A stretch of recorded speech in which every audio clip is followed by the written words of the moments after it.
Welcome Dr. V.K. Saraswat to news portal bharatdefensekavach.com. So I have heard that the first DRDO missile was launched from Metcalfe House in Delhi towards Yamuna River. Yes, yes.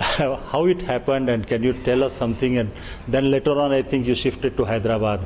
See, when Dr. Kothari set up the defense laboratories, Defense Science Center was one of the first center which was set up. And in that Defense Science Center, a missile department was set up. Okay. Now, missile department was headed at that point in time by a person called B.N. Chaturvedi. And he decided that we should, in 1962, Chinese war, and at that time, so we felt that we need anti-tank missile.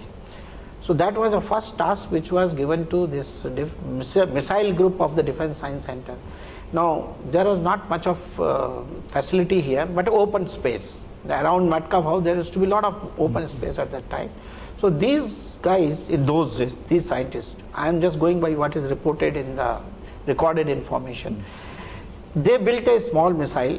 Now, where to go and launch it? So they went out, there was an open area, and they erected a small launcher and fired it across. It made a lot of news at that time because nobody has seen such a fast moving object.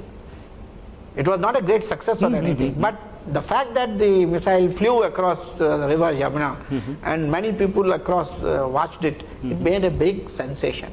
Okay. But then people realized the safety is a major parameter, and that's how, by the time Dr. Kothari, of course, handed over to Dr. Bhagwantam, and then they decided that this is an activity which will require a large amount of space, plus safety is a major consideration because you are going to handle explosives and so on. This can't be done in an agglomerate like Delhi, so it was shifted to Hyderabad, where Nizam of Hyderabad readily agreed in those days to give one of his old palaces to house the DRDL. That's called DRDL in those days.